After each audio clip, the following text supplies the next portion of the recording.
right? So the Republican convention is kicking off, in any case, long story to tell you about that. As progressives are, and Hillary Clinton is speaking, we carried a little bit of that, and now there's some guys singing at the RNC. I mean, they're just going to do the song and dance because they've got nothing, right? I mean, do you really think that anybody at the RNC, that these guys are going to get up and say, we want, well, Pence, he's a big advocate of TPP. Yeah, we want more of these trade deals. They're going to ship our jobs offshore and make our corporations and our billionaires richer. I doubt they'll say it out loud, but I guarantee you that Donald Trump, who has been talking like a populist, and in some ways even a progressive populist, that he's going to stop talking like that. That you may think that Donald Trump is in charge of this train. You would be wrong. Donald Trump is exerting and asserting enormous power over the Republican Party. But the fact of the matter is that the Republican Party, as Harry Truman so eloquently said, is the party of the billionaires or the wealthy and the corporate dynasties. Always has and always will be. Not always has, but certainly has been since the 1870s. And so, what was the wow? Roger Ailes got fired? Oh, to be fired. Holy cow. Wow. Yeah. Interesting. Well, that's a whole nother story. But in any case, when you look at the actual Republican agenda, I heard a long interview with Paul Ryan this morning on NPR, and and of course, it being NPR, they didn't challenge him on any of the lies that he was putting out. He said, according to the CPO, when you raise the minimum wage, you lose 1 million jobs. Well, we've raised the minimum wage 30 some odd times in the history of this country, and every single time what has happened is that the number of jobs has gone up, not down. Now, why would that be? Because Paul Ryan says, oh, you're eliminating, minimum wage entry-level jobs. Well, not really. First of all, you're just paying more for them. And, in his logic, employers will say, well, it's just, having somebody flip burgers, for $12 an hour, we can make a profit, but we can't at $15 an hour. Or at $7 an hour, we can do it, but not at $15 an hour. Except that, in Denmark, they pay them over $20 an hour, and McDonald's makes a nice profit there.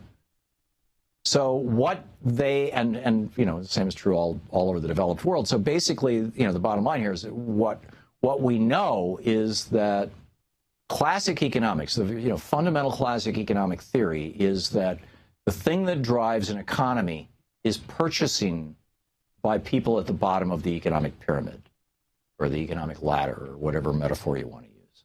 It's called aggregate demand. That's the phrase that economists use to describe basically from the middle class down to the very poorest going out there into the marketplace and buying things. The upper middle class and the very wealthy buy relatively few things compared to everybody else. They're a very small slice of the population. They're basically the top 1%. And so what they buy really doesn't generate much demand.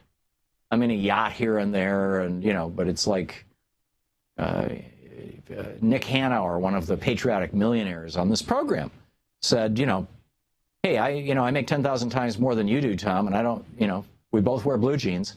I don't have 10,000 pairs of blue jeans. And he was right. So, but, if there were 10,000 people who were making, 1/10,000th of what Nick Hanauer, who's a billionaire, makes, and they all bought an extra pair of jeans, then boom, you'd have a lot of purchasing. So what happens when the minimum wage goes up is that people at the bottom of the pyramid who spend 100% of their income or damn close to it, those people are spending more money because they're making more money. And as they're spending more money, they're buying more things. As they're buying more things, they're creating more demand for goods and services, which causes employers to have to hire more people. So raising the minimum wage is actually a jobs program. It increases employment. And And I was just astonished this morning when I heard Paul Ryan just bald-faced lying about that. And we've got, 80 years of experience with this. I mean, the minimum wage went into effect in 1934, I think, maybe 1935. And like I said, it's been raised over 30 times. And every single time what happens is that the economy experiences a stimulus. And more jobs are created.